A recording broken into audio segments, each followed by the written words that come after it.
সাকরাইল ব্লকে রাখি বন্ধন উৎসব পালন করলেন বিধায়ক ডক্টর খগেন্দ্রনাথ মাহাতো। ঝাড়গ্রাম জেলার সাকরাইল ব্লকের কবিবল্লভপুর বিধানসভার বিধায়ক ডক্টর খগেন্দ্রনাথ মাহাতো শনিবার ব্লকের বিভিন্ন অঞ্চলে রাখি বন্ধন উৎসব পালন করেন। বাংলা ভাষা সন্ত্রাসের বিরুদ্ধে সম্প্রীতি ও একতার শপথে এই উৎসব পালিত হয়। প্রথমে তিনি পাত্রা অঞ্চলের তৃণমূল কংগ্রেসের উদ্যোগে বাঁকড়া বাজারে অনুষ্ঠিত রাখি বন্ধনের উৎসবে যোগ দেন।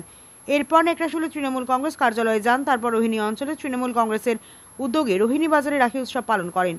শেষে আন্ধারি অঞ্চলে যুব তৃণমূল কংগ্রেসের উদ্যোগে দক্ষিণ দাঁড়িয়া চকে রাখি বন্ধন উৎসবে অংশ নেন।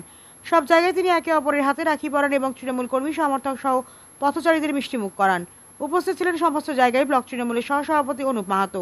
রোহিণীতে ছিলেন পঞ্চায়েত সমিতির কৃষি কর্মাধ্যক্ষ মথুর মাহাতো।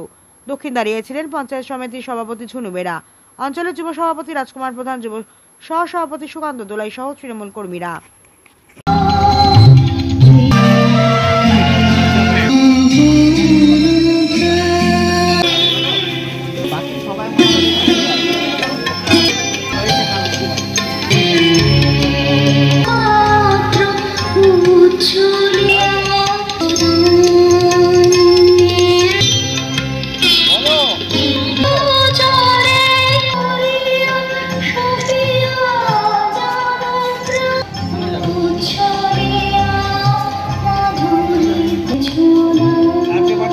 সত্যি খুব আনন্দের দিন, গর্বের দিন। কেন আমরা জানি যে পাথরা অঞ্চল তৃণমূল কংগ্রেস প্রতি বছর সমস্ত গ্রামবাসীদের নিয়ে একটা রাখি বন্ধন উৎসব করে থাকে এবং প্রতি বছর আমি এখানে আসি, প্রথম ক্যাম্প এখানেই আসি, সবার সাথে দেখা হয় এবং একটা সৌভ্রাতৃত্বের বিনিময় হয়। অর্থাৎ সারা বছর ধরে আমরা যখন কাজ করে থাকি কর্মব্যস্ততার মধ্যে হয়তো সবার সাথে সময় হয় না সৌজন্য সাক্ষাতের, কিন্তু কখনো কখনো এমনও সময় ঘটে থাকে যে সারা বছর না দেখা হলো এই দিন দেখা হয়েই থাকে।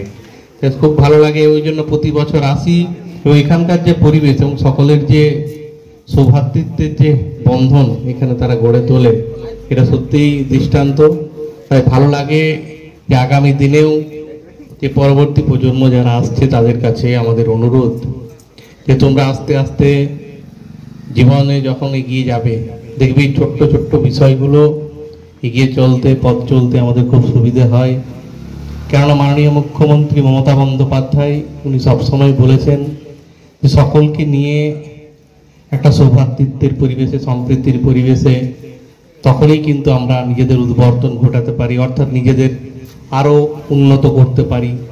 এবং আমরা দেখেছি যে বিগত দিনে জঙ্গলমহলে কি পরিবেশ ছিল আর আজকের কি পরিবেশ, এটা আমরা সকলেই জানি, নতুন করে বলার কিছু নেই।